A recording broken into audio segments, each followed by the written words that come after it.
Rzhev is a small city in the Tver region, 200 kilometers west of Moscow. Before the war, its population was approximately 56,000. The city stood on the Volga River, at the intersection of important railway lines connecting Moscow with the west.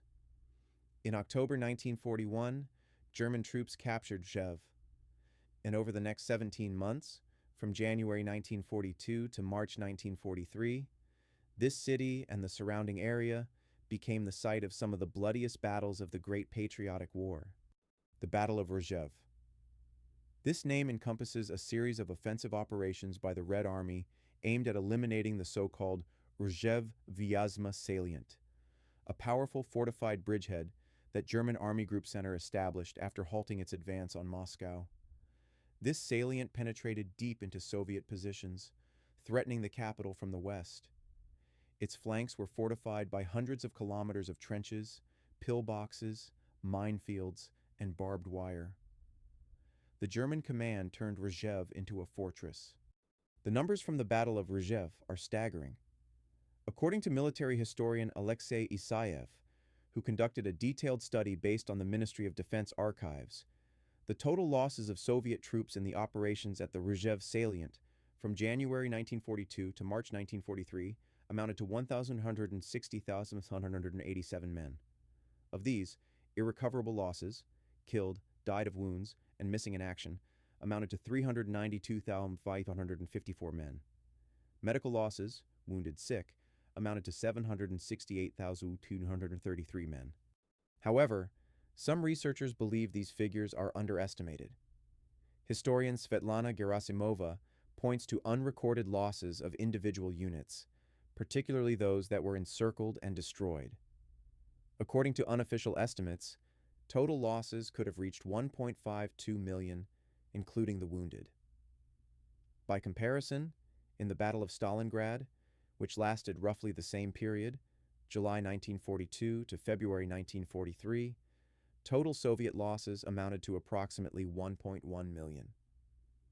Rzhev was comparable to Stalingrad in terms of bloodshed, yet it was rarely discussed. Why? Because Rzhev wasn't a victory in the traditional sense.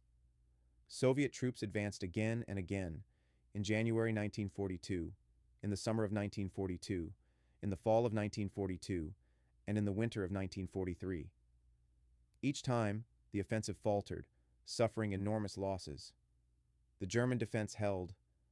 The front line barely moved. Hundreds of thousands of soldiers died, but there was no strategic breakthrough. And only in March 1943 did the Germans abandon the Rzhev salient, conducting a planned retreat to pre-prepared positions. The Red Army occupied empty trenches. This wasn't a triumphant victory, it was the liberation of ruins. Soviet historiography preferred not to focus on Rzhev. Official sources mentioned battles on the Western Front and operations on the Kalinin and Western Fronts, but glossed over the scale of losses. Rzhev was not included on the list of hero cities. No major films were made about it. Only Alexander Tvardovsky's poem, I Was Killed Near Rzhev, written in 1945-1946, preserved the memory of those battles. I was killed near Rzhev, in a nameless swamp, in the 5th Company, on the left, during a brutal air raid. Frontline soldiers called the Rzhev battles a meat grinder. It was an apt description. Wave after wave of troops launched an offensive, assaulting fortified German positions. German MG-34 and MG-42 machine guns mowed down the attackers. Artillery pounded troop concentrations. Mortars rained down a barrage of shells on the attackers. Soviet soldiers advanced, fell, and the next wave trampled over the corpses. Sometimes, a single day of attacks would yield advances of several hundred meters. The next day, the Germans would counterattack and retake the land. What made Rzhev so bloody? Several factors. First, the terrain. The Rzhev salient was a landscape cut by rivers, swamps, and forests. The Volga and its tributaries created natural obstacles. The swamps made tank maneuvering nearly impossible. The forests limited visibility and gave the defenders an advantage. In such conditions, the attacking side always suffered heavy losses. Secondly, the German fortifications. Over the course of several months of occupation, the Germans created a multi-layered defense system. The first line consisted of trenches and dugouts, with barbed wire entanglements and minefields. The second line consisted of pillboxes and bunkers with machine guns. The third line consisted of artillery and mortar positions. The fourth line consisted of reserves for counterattacks. Breaking through such a defense with a frontal assault was almost impossible without overwhelming superiority in artillery and air power, and the Red Army in 1942 lacked such superiority. Third, tactics. In 1942, the Soviet command had not yet developed effective methods for breaking through fortified defenses. Attacks were often carried out without adequate artillery preparation. Tanks were committed to battle without infantry support and were blown up by mines. Infantry attacked head-on without attempting to outflank or maneuver. Coordination between branches of the armed forces was weak. Intelligence often provided inaccurate information about the location of German positions. All this led to enormous losses with minimal results. Fourth, strategy. After the victory at Moscow in December 1941, Stalin and the Supreme Command headquarters mistakenly believed that the German army was demoralized and ready for defeat. The decision was made to attack on all fronts simultaneously, at Leningrad, at Moscow, and in Ukraine. Forces were scattered. Instead of concentrating on one decisive front, the Red Army attacked everywhere and achieved no decisive success. The Rzhev salient was one such front. The Battle of Rzhev included several major operations. The Rzhev Vyazma offensive operation, January 8th, April 20th, 1942. The first Rzhev Sychevka operation, July 30th, August 23rd, 1942. The second Rzhev Sychevka operation, also known as Operation Mars, November 25th, December 20th, 1942. And the Rzhev Vyazma offensive operation, March 2nd, 31, 1943. Each of them cost tens of thousands of lives. Each of them failed to achieve their objectives. When German troops abandoned the Rzhev salient in March 1943, the city was dead. Of the 56,000 pre-war population, only 150-250 remained. The city was 95% destroyed. Not a single building remained intact. The streets were littered with rubble. The land around the city was pockmarked with shell and bomb craters, mined and strewn with corpses. It was a lunar landscape where a city had once been alive. For decades, Rzhev remained silent. Only in the late 1980s and early 1990s, when archives began to open, did historians gain access to real data on the losses. The topic of Rzhev became the subject of research, books, and documentaries. In 2020, the Rzhev Memorial to the Soviet Soldier was unveiled. A massive 25-meter-tall sculpture of a soldier, composed of cranes symbolizing the souls of the fallen. It was a belated acknowledgement of what happened here 80 years ago. Rzhev is a symbol of a war that was not spoken about, a place where hundreds of thousands of young men died in battles that failed to bring decisive victory. A history that was hidden for decades because it was too difficult, too painful, too inconvenient for the official narrative of a victorious war. After the victory at Moscow in December 1941, when the German offensive on the capital was halted and repelled, the Red Army launched a counteroffensive. By early January 1942, German forces had been pushed back 100-250 kilometers from Moscow.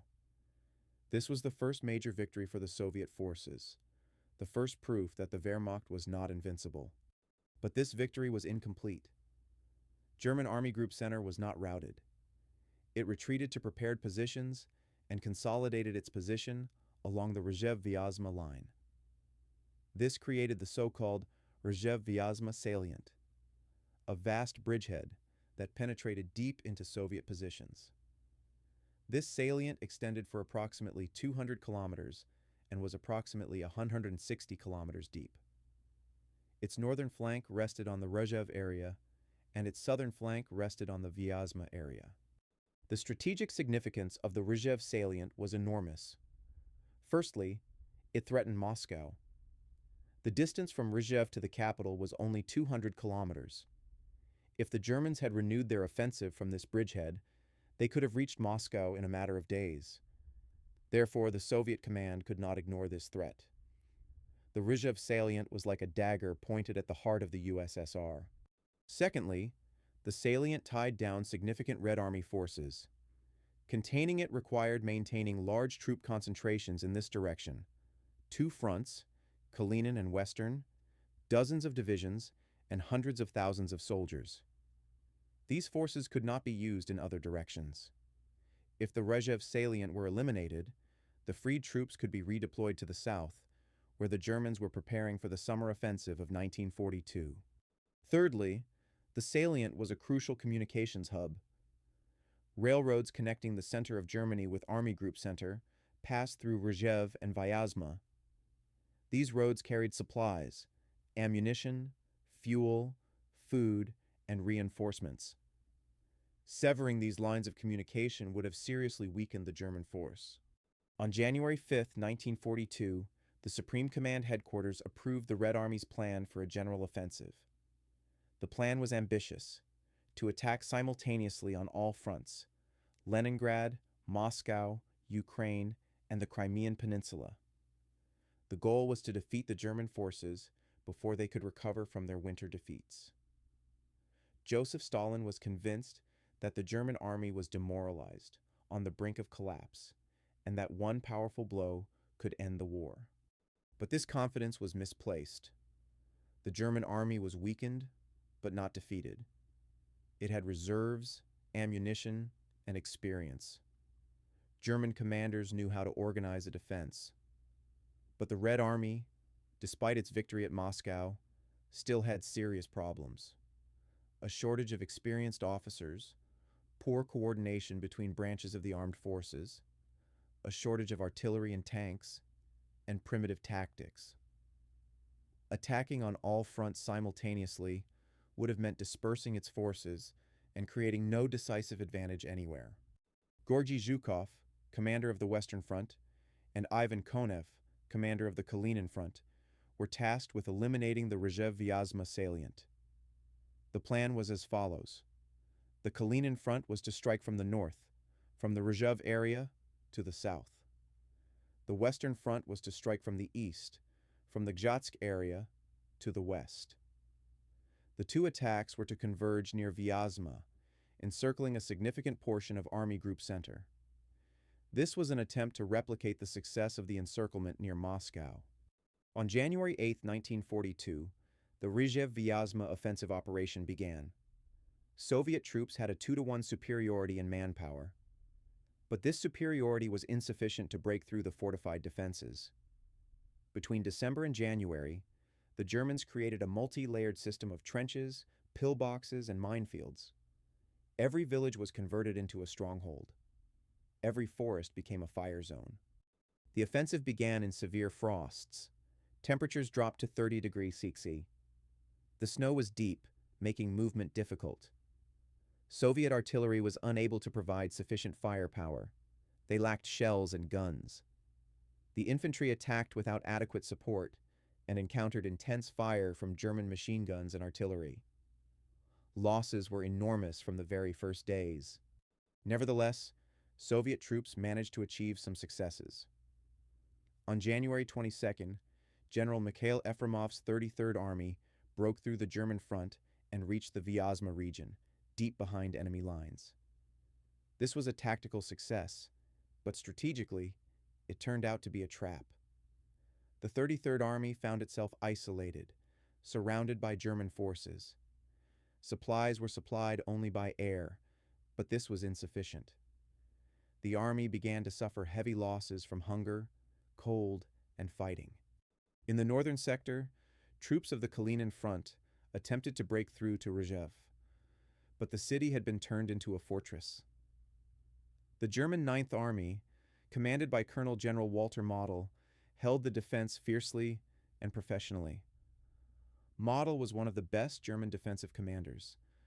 He knew how to exploit the terrain, maneuver reserves, and counterattack at critical moments. Soviet attacks were repeatedly routed by the German defenses. By April 1942, it was clear the operation had failed. Yefremov's 33rd Army was almost completely destroyed. The general himself died trying to break out of encirclement. Rzhev was not taken. Vyazma was not liberated. The Rzhev-Vyazma salient remained in German hands. The Soviet troops lost hundreds of thousands of men, but strategically nothing had changed. The front line had barely moved. On April 20th, 1942, Zhukov and Konev halted their offensive. The troops went on the defensive. They needed to recuperate, replenish their units, and prepare for the summer campaign. But Stavka had not abandoned the idea of eliminating the Rzhev salient. New offensive operations were already being planned. Rzhev became an obsession for the Soviet command, a symbol of an unfinished victory, a task that must be accomplished at any cost. The Germans used the lull to strengthen their defenses. New trenches were built, minefields were reinforced, and ammunition was brought in. The German command understood that the Rzhev salient would be the target of new Soviet offensives, and they prepared to meet them fully armed. By the summer of 1942, the Rzhev salient had become one of the most fortified sectors of the Eastern Front. The German Ninth Army, led by Colonel General Walter Model, transformed this territory into a multi-layered defense zone capable of withstanding massive attacks by Soviet troops. Model understood that the Red Army's numerical superiority had to be compensated for by the quality of its fortifications and tactics. The German defensive system consisted of several lines. The first line, the forward edge of defense, consisted of full-profile trenches connected by communication trenches. The trenches were reinforced with pillboxes and dugouts housing machine gun crews and snipers. In front of the trenches were several rows of barbed wire entanglements and minefields. The distance between the first and second lines of defense was 2 to 4 kilometers. The second line was similar to the first, but even more powerful. It housed artillery positions, mortar batteries, and command posts.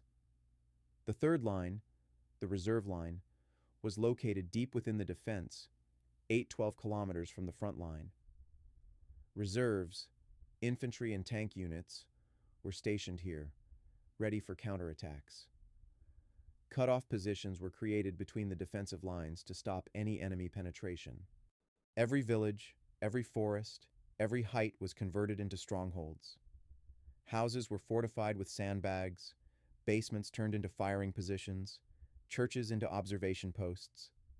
Machine gun and artillery fire sectors were carved out of the forests. Observation posts with excellent visibility were established on the heights. The German Ninth Army comprised several corps, totaling approximately 170,000 to 200,000 men. It was armed with approximately 400 to 500 tanks and assault guns, over 1,000 artillery pieces and mortars, and hundreds of MG-34 and MG-42 machine guns. The German troops were well-trained, combat experienced, and motivated. The officer corps was professional. Supplies were delivered via well-functioning railways. The Soviet forces opposing the German Ninth Army included units from the Kalinin and Western fronts. Their total strength was approximately 400,000 to 500,000 men, a 2-to-1 superiority. They were armed with approximately 800 to 1,000 tanks and over 2,000 guns and mortars. While they had numerical superiority, their qualitative superiority was questionable. In 1942, the Red Army was still suffering from the consequences of the 1937-1938 purges, which had wiped out its command staff. Many regimental, divisional, and even corps commanders lacked sufficient experience. They learned to fight as they went along, and this training cost the lives of thousands of soldiers. Tactics were primitive. Frontal attacks, no maneuvering, no attempt at outflanking. Coordination between infantry, tanks, and artillery was weak. Artillery, the primary striking force for breaking through fortified defenses, was inadequate. There was a shortage of shells. Artillery preparation before an attack often lasted only 30–60 minutes, which was insufficient to suppress German fire positions. By comparison, in later operations, such as the Vistula-Oder Battle of 1945, artillery preparation lasted several hours, with hundreds of guns deployed per kilometer of the front. Such a concentration was not present at Rzhev. Tanks were used ineffectively. They were often thrown into the attack without infantry support, only to be blown up by mines or destroyed by German anti-tank artillery. German 88mm anti-aircraft guns, which also served as anti-tank guns, easily penetrated the armor of Soviet T-34s and KVs from long distances. Soviet tank crews were insufficiently trained to conduct maneuver combat. The infantry suffered the brunt of the losses. Soviet infantry in 1942 was poorly equipped. They lacked automatic weapons. Most soldiers were armed with Mosin Nagant rifles, model 1891. DP-27 machine guns were in short supply. Grenades were in short supply. Communication between units was often lacking. There were no radios, and commands were relayed by messengers or signals. Under such conditions, coordinating an attack was nearly impossible. Supplying Soviet troops was a problem. The railways in the frontline area were destroyed or under German artillery fire. Supplies were delivered by road along poorly maintained roads. During the thawed spring and fall, the roads turned into impassable mud. Trucks bogged down and overturned. Delivery of ammunition and food to the front lines was delayed. There were instances where soldiers on the front lines went without food for several days. Medical care was inadequate. The wounded were evacuated from the battlefield for hours, sometimes days. Many died from blood loss or exposure without receiving help. Field hospitals were overcrowded. There was a shortage of medicine, bandages, and surgeons. The mortality rate among the wounded was high. The troops' morale and psychological state were dire. They watched as attack after attack was shattered by the German defenses. They saw piles of corpses of their comrades. They understood that the next attack would be just as pointless. But retreat was impossible. The penalty would be execution. The not one step back order was enforced harshly. NKVD blocking detachments stood behind and fired on those retreating. The Germans, on the other hand, had the advantage of defenders. They were ensconced in fortifications, protected by pillboxes and trenches. They knew the terrain. They were well supplied. They had seen Soviet attacks being defeated one after another, and this bolstered their confidence.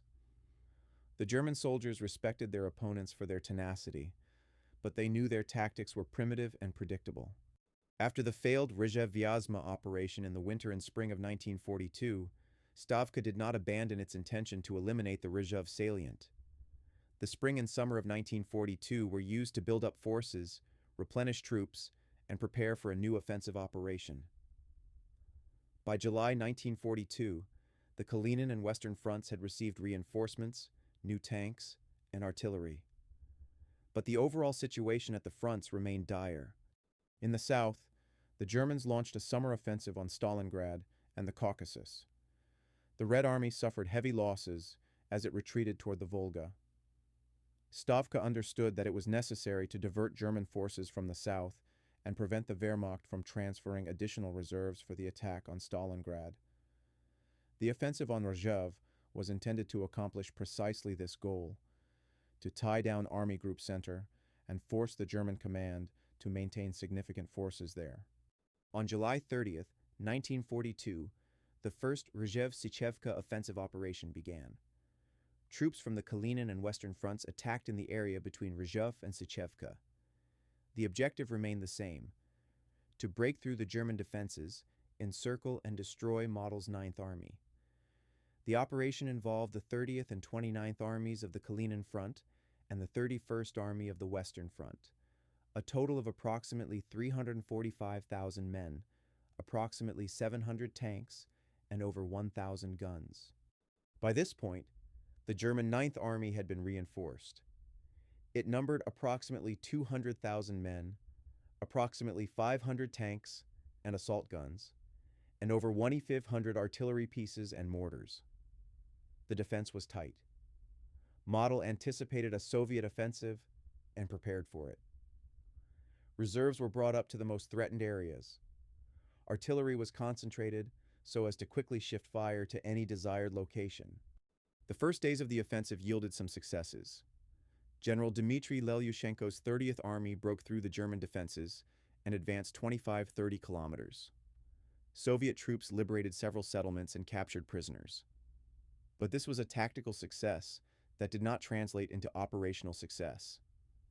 The Germans quickly brought up reserves, established cutoff positions, and launched counterattacks.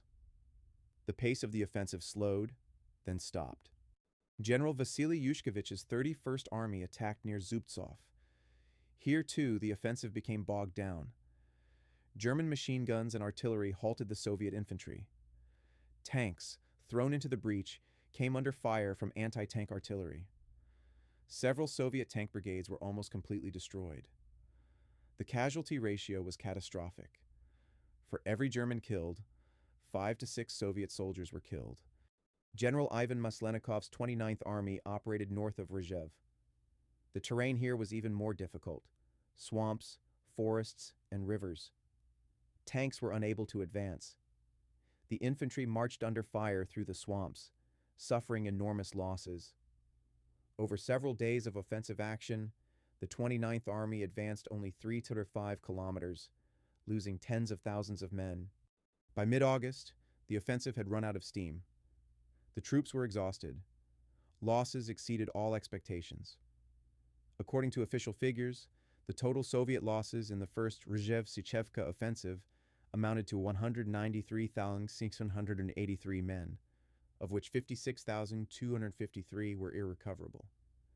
German losses were significantly lower, approximately 10,000–15,000 men. The loss ratio of 6.1 in favor of the Germans was horrific. On August 23, 1942, Stavka ordered the offensive to cease. The troops went over to the defensive at the positions they had gained. Rzhev remained in German hands. The strategic objective had not been achieved, but the operational objective, tying down German forces, had been achieved. Model was unable to redeploy his troops south. He was forced to keep his divisions near Rzhev, repelling Soviet attacks. This eased the situation for Soviet troops at Stalingrad. However, the price of this pinning down was monstrous.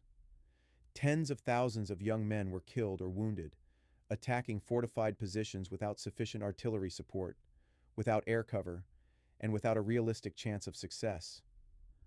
The Soviet command was learning to fight, but this training cost lives. Errors in tactics, planning, and coordination were paid for in the blood of soldiers. Frontline soldiers recalled the First Rzhev-Sychevka operation as one of the bloodiest episodes. Veteran Alexei Smirnov wrote in his memoirs, "We attacked wave after wave. German machine guns mowed us down like grass. The corpses of our comrades lay ahead. We climbed over them and pressed on. The ground was wet with blood, but the order was to advance, and we advanced until we ourselves fell." The area around Rzhev in the summer of 1942 was transformed into a lunar landscape. Constant artillery shelling, air raids, and mine explosions destroyed the vegetation. Villages were wiped off the face of the earth. Forests were reduced to charred stumps. Fields were pockmarked with craters. Swamps were littered with corpses. The smell of decomposition hung in the air. It was a hell in which hundreds of thousands of people lived and died month after month. German soldiers also suffered losses, albeit significantly fewer. Walter Model wrote in a report to Berlin, "The Russians are attacking with fanatical tenacity. They spare no lives. We are repelling attack after attack, but they keep coming. Our soldiers are tired. We are running low on ammunition. If this pressure continues, we may not be able to withstand it." But the pressure did not last. The Soviet offensive was halted due to massive losses. The summer battles of 1942 demonstrated that the Soviet command had not yet developed effective tactics for breaking through fortified defenses. Attempts at a frontal breakthrough, without maneuvering or adequate artillery preparation, resulted in enormous losses with minimal results. Learning was necessary, but the learning was bloody. By the autumn of 1942, the situation on the Eastern Front had changed radically. Near Stalingrad, the German Sixth Army, commanded by Colonel General Friedrich Paulus, was engaged in heavy street fighting, attempting to capture the city. The Soviet command was preparing a counteroffensive, Operation Uranus, aimed at encircling and destroying Paulus's army. The counteroffensive was scheduled to begin on November 19th-20th, 1942. But the Soviet command was planning more than just a strike at Stalingrad. Simultaneously, preparations were underway for an operation on the central sector of the front, the Second Rzhev Sychevka offensive, codenamed Mars. The operation was scheduled to begin on November 25th, 1942, a few days after Operation Uranus. The objective remained the same: to eliminate the Rzhev salient and encircle and destroy Model's Ninth Army. Georgy Zhukov, Deputy Supreme Commander-in-Chief, oversaw the operation's planning. He personally visited the Kalinin and Western fronts, inspected troops, and checked their readiness. Operation Mars was a major undertaking for Zhukov. He believed that this time he would be able to break through the German defenses and achieve decisive success. Significant forces were concentrated for the operation: over 600,000 men, approximately 1,800 tanks, over 3,300 guns and mortars, and over 2,100 aircraft. These were colossal resources. It was assumed that such a concentration would ensure a breakthrough. The plan called for two attacks, from the north and from the east, followed by the encirclement of German forces in the Rzhev area. German intelligence discovered Soviet preparations. Model knew a major offensive was underway. He strengthened his defenses, brought up reserves, and built additional fortifications. By November 1942, the German defenses in the Rzhev salient were the strongest of the entire war. Minefield density was increased. Anti-tank artillery was deployed in all threatened areas. Reserves were ready for immediate deployment. On November 25, 1942, Operation Mars began. In the morning, Soviet artillery began a powerful barrage. Thousands of guns and mortars rained down fire on German positions. Explosions shook the ground. It seemed as if nothing could survive such fire. But the Germans survived. They took cover in deep dugouts and pillboxes, waited out the shelling, and took up their positions when the fire shifted inland. Then the attack began. Soviet infantry charged, followed by tanks. But the German defense held. MG-42 machine guns opened fire, artillery pounded troop concentrations, anti-tank guns destroyed tanks. The first wave of the attack was repelled with enormous losses. The second wave advanced, same fate. A third, a fourth. In some areas, Soviet troops managed to break through the first line of defense. General Grigory Tarasov's 41st Army advanced 12 kilometers. But then the breakthrough was encircled by German counterattacks. The Soviet forces found themselves encircled. Air supply was inadequate. For a week, the encircled units attempted to break out, but to no avail. More than 12,000 soldiers and officers were killed or captured. General Mikhail Solomatin's 1st Mechanized Corps was thrown into the breakthrough. This elite unit, equipped with the new T-34 and KV tanks, was supposed to exploit its success, penetrate deep into the German defenses, and reach Sychevka. But the Corps was ambushed. German anti-tank artillery and tanks destroyed the Soviet vehicles one after another. Within a few days, the Corps lost more than half of its tanks, failing to achieve its objective. General Maxim Kirillov's 20th Army attacked near Bely. Here, too, the offensive faltered. The German defenses were too powerful. Soviet attacks were repeatedly defeated. Losses mounted, but the front line barely moved. After a week of fighting, it became clear there would be no breakthrough. On December 20th, 1942, Stavka ordered Operation Mars to be halted. It had failed. Its objectives had not been achieved. The Rzhev salient remained in German hands. The losses were catastrophic. According to official figures, the total Soviet losses in Operation Mars amounted to 215,674 men, 70,373 of which were irreparable. More than 1,100 tanks and hundreds of guns were lost. German losses amounted to approximately 40,000 men. The loss ratio was 4.1 in favor of the Germans. Operation Mars was one of the Red Army's greatest defeats of 1942, but this defeat was overshadowed by the triumph at Stalingrad. Operation Uranus began on November 19, 1923, and was successful. Paulus's army was encircled. By February 1943, it had capitulated. It was a monumental victory that eclipsed the defeat at Rzhev. Soviet historiography preferred to ignore Operation Mars. Some historians believe Operation Mars was a diversionary tactic designed to tie up German reserves and prevent them from redeploying troops to relieve Paulus's army. However, the scale of the operation, the number of forces involved, and the level of planning, including Zhukov's personal involvement, all suggest that Mars was conceived as a major, independent operation designed to eliminate the Rzhev salient. Why did Operation Mars fail? There were several reasons. First, the German defenses were exceptionally powerful. Model had developed a deeply echeloned system that was impossible to penetrate with a frontal assault, even with numerical superiority. Second, Soviet tactics were still primitive. Attacks were conducted head-on, with no attempt at outflanking or maneuvering. Third, coordination between branches of the armed forces was weak. Tanks advanced without infantry support. Artillery failed to suppress German firing positions, and air forces operated incoherently. The failure of Operation Mars was a painful lesson.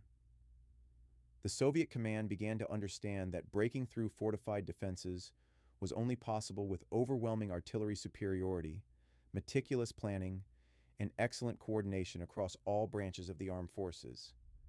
These lessons would be applied in 1943-1945 in the operations at Kursk, Operation Bagration, and the Vistula-Oder offensive.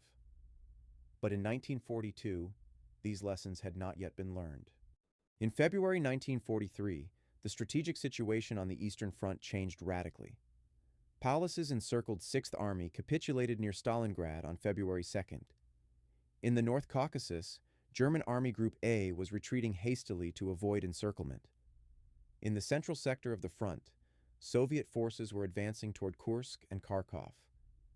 The situation for German Army Group Center was becoming critical. The Rzhev-Vyazma salient had transformed from a springboard for an offensive into a dangerous pocket. If Soviet forces had broken through to Smolensk and further west, Model's 9th Army would have been cut off and surrounded. The German command realized that holding the salient no longer made sense. It was necessary to shorten the front line, freeing up divisions to defend more vital axes. On March 1, 1943, the German command launched Operation Büffel, meaning Buffalo, a planned withdrawal of the 9th Army from the Rzhev-Vyazma salient to pre-prepared positions east of Smolensk. The withdrawal was conducted in an organized manner, in stages. First, heavy equipment and warehouses were evacuated. Then, infantry units, covered by rearguards, began to withdraw.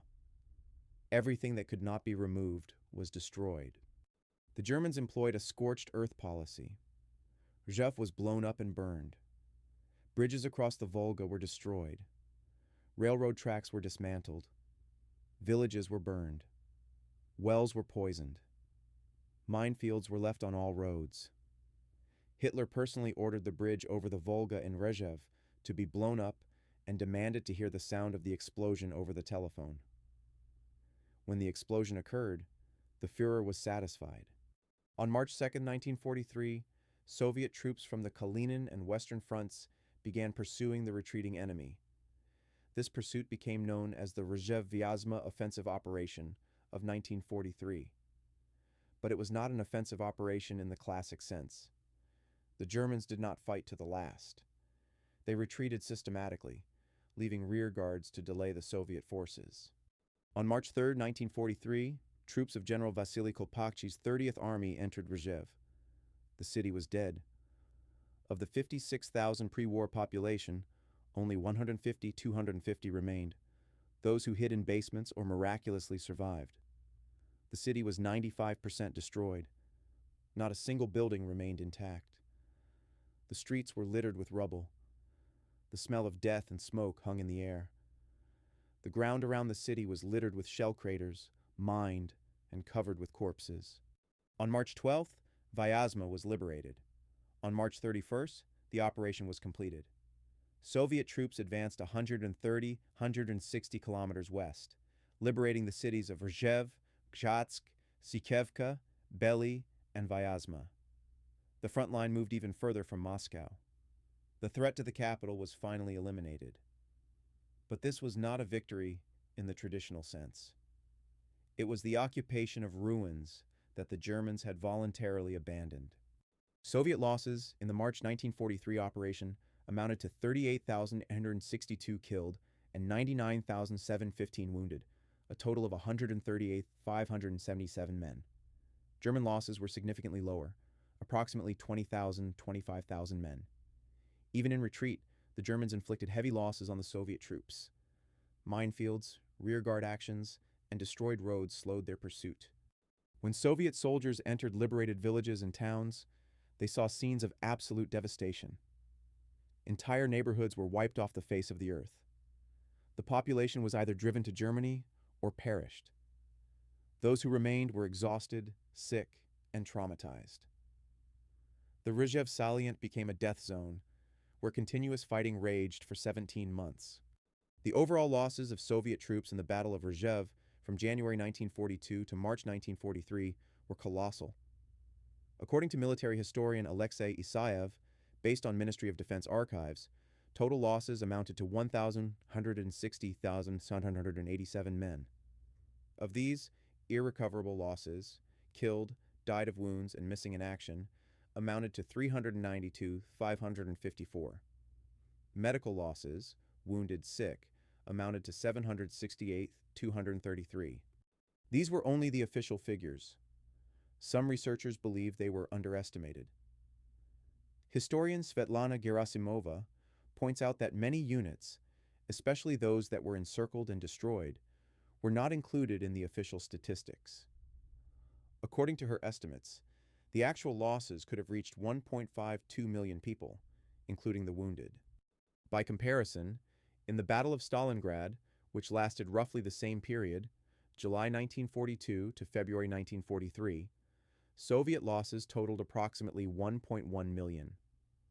In the Battle of Kursk, July-August 1943, the losses were approximately 860,000. Rzhev was comparable to Stalingrad in terms of bloodshed, and by some estimates, even surpassed it. German losses were significantly lower. According to various estimates, Model's 9th Army lost approximately 100,000 to 150,000 men, killed and wounded during the entire fighting. The loss ratio was approximately 3 to 4.1 in favor of the Germans during the offensive, and about 2.1 during the retreat. This catastrophic ratio was explained by the superior defensive capabilities, the superior training of German troops, and primitive Soviet tactics. The structure of Soviet losses was revealing. Irrecoverable losses constituted approximately 34% of the total, a very high figure. By comparison, in the more successful operations of 1944-1945, irrecoverable losses accounted for 15 to 20% of the total. The high percentage of irrecoverable losses indicated poor evacuation of the wounded, harsh combat conditions, and the use of frontal assault tactics. In addition to human losses, there were enormous losses of equipment. Over 15 months of fighting, Soviet troops lost approximately 3,000 tanks, over 5,000 guns, and hundreds of aircraft. Many of these losses were irreversible. The equipment was destroyed or captured by the enemy. Replacing such losses required a massive industrial effort. The civilian population of Rzhev and the surrounding areas suffered catastrophic losses. Of Rzhev's pre-war population of 56,000, only 250 remained by the end of the war. The rest were either killed, deported to Germany, died of hunger and disease, or evacuated. Tens of thousands of villagers perished. Entire neighborhoods were depopulated. Why were the losses so high? There were several reasons. First, ineffective tactics. Frontal attacks without maneuvering, without adequate artillery preparation, without coordination between branches of the armed forces, led to enormous losses. Second, the strong German defenses. Fortified positions, minefields, and superior German artillery made a breakthrough almost impossible. Third, the difficult terrain. Swamps, forests, and rivers limited maneuverability and gave the defenders an advantage. Fourth, lack of experience. In 1942, the Red Army was still learning how to fight. Many commanders lacked sufficient experience. They made mistakes that cost the lives of thousands of soldiers. Only by 1943-1944 did the Soviet command develop effective methods for breaking through fortified defenses. But this learning curve was bloody. Rzhev did not become a symbol of victory. It was not included in the list of hero cities. No major films were made about it. It was not celebrated in songs. Only Alexander Tvardovsky's poem I Was Killed at Rzhev preserved the memory of those battles. Why did Soviet historiography prefer to remain silent about Rzhev? The first reason was that it wasn't a victory in the traditional sense. Soviet troops advanced for 15 months, losing over 1 million men, but were unable to break through the German defenses. Rzhev was liberated only after the Germans abandoned it. It wasn't a triumph. It was the liberation of ruins.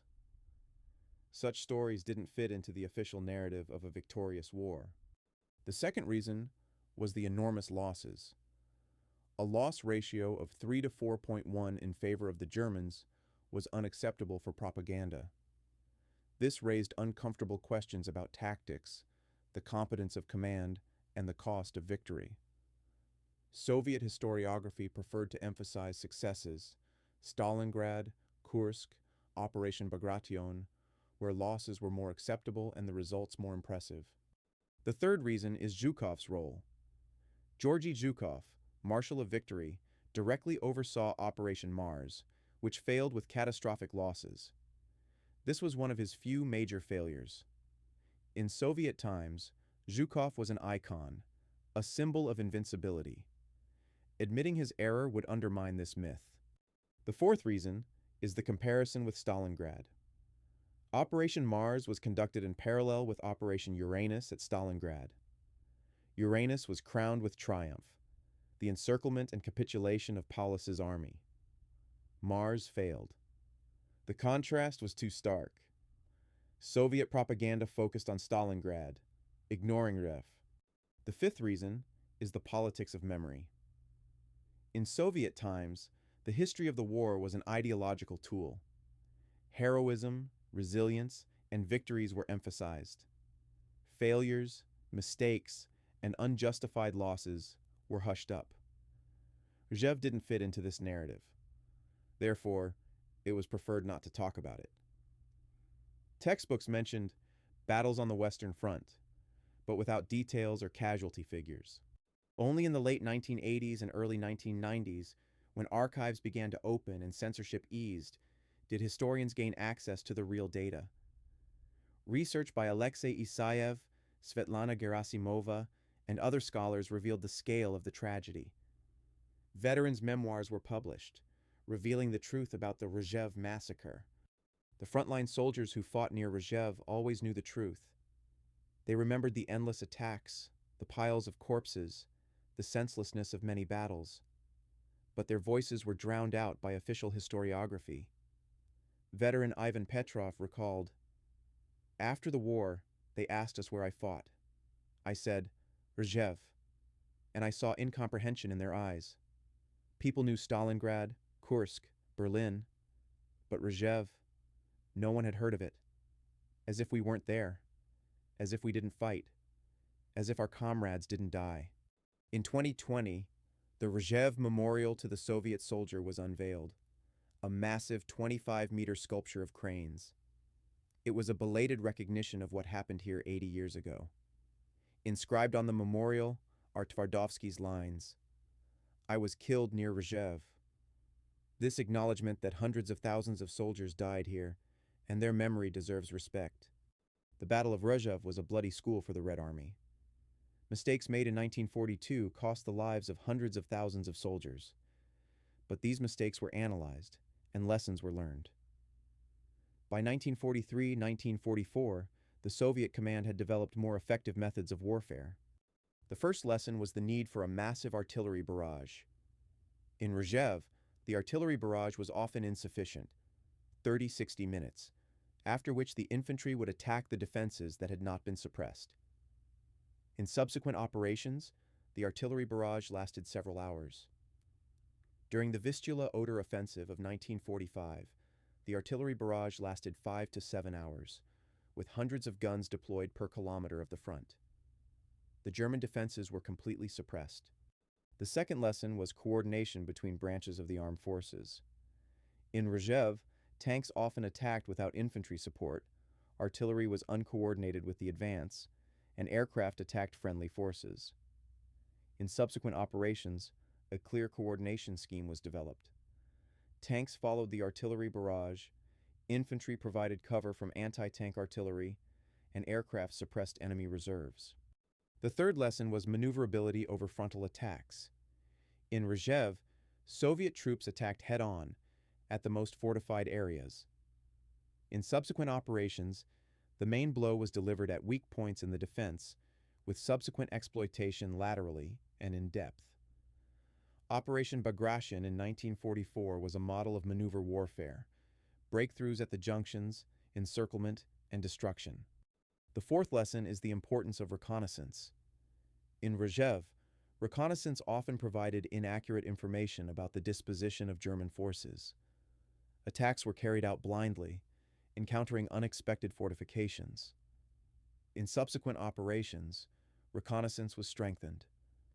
Aerial photography, human intelligence, and the capture of prisoners were used.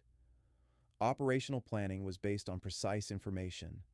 The fifth lesson is the training of command personnel. In 1942, many commanders lacked sufficient experience. They made mistakes that cost lives. By 1943-1944, a generation of experienced commanders had emerged, having been trained in the School of War. Zhukov, Konev, Rokossovsky, Vatutin all learned from the failures of 1941-1942. Rzhev was a tragedy, but a tragedy that taught lessons. Without these lessons, the victories of 1943-1945 would have been impossible. The Battle of Kursk, Operation Bagration, the Vistula-Oder offensive, the assault on Berlin, all were the result of the Soviet command learning how to fight. But this learning cost hundreds of thousands of lives at Rzhev. Rzhev is a symbol of a war that was not talked about, a place where hundreds of thousands of young men died in battles that failed to bring decisive victory. A history that was hidden for decades because it was too difficult, too painful, too uncomfortable. But this history must not be forgotten, because behind every number lies a human life. 160,187 casualties. These are not statistics. These are people. Soldiers who attacked under machine gun fire, tankers who burned in their vehicles, artillerymen who stood by their guns under fire, nurses who carried the wounded from the battlefield. Each of them had a name, a family, dreams. Each of them died or was wounded defending their homeland. The Battle of Rzhev was not a triumph. It was a tragedy. But this tragedy was part of a larger war that ended in victory. Rzhev pinned down the German forces, preventing them from redeploying their forces to Stalingrad. Rzhev became a school where the Red Army learned to fight. This training was costly, but without it, the victory of 1945 would have been impossible. Today, Rzhev has been restored. It's a vibrant city with a population of approximately 60,000. But the memory of the war lives on. In 2020, the Rzhev Memorial to the Soviet soldier was unveiled, a massive monument, 25 meters tall. The sculpture depicts a soldier whose body is composed of cranes flying into the sky. This symbolizes the souls of the fallen who have transformed into cranes, as in Mark Burns's song, with lyrics by Rasul Gamzatov. The memorial bears the lines of Alexander Tvardovsky. I was killed near Rzhev, in a nameless swamp, in the 5th Company, on the left, during a brutal air raid. I didn't hear the explosion. I didn't see the flash, like falling off a cliff, and there was no bottom, no cover. And in this entire world, until the end of my days, not a buttonhole, not a stripe from my tunic. These lines are the voice of hundreds of thousands of soldiers who died near Rzhev. They did not become the heroes written about in textbooks. Their names are not carved on marble slabs. Many of them remained in nameless swamps, without graves, without memory. But they deserve to be remembered. The Battle of Rzhev is a lesson in the price of war. It teaches us that victory is never easy. It teaches us that every kilometer of liberated land is paid for in blood. It teaches us that command errors are paid for with the lives of soldiers. It teaches us that heroism often goes unnoticed and tragedy forgotten. Sometimes the most terrifying battles are the ones no one wants to remember. The ones where victory was measured not in kilometers, but in survivors. The ones where heroes died not in triumphant attacks, but in senseless assaults on fortified positions. Rzhev was such a place, but its memory must live on, because these hundreds of thousands of soldiers fought and died so that we could live. Rzhev is a reminder that war isn't just parades and fireworks. It's death, suffering, tragedy. And the only way to honor the memory of those who died is to remember the truth, the whole truth, even if it's hard, even if it's inconvenient, because they deserved it. They deserved not to be forgotten.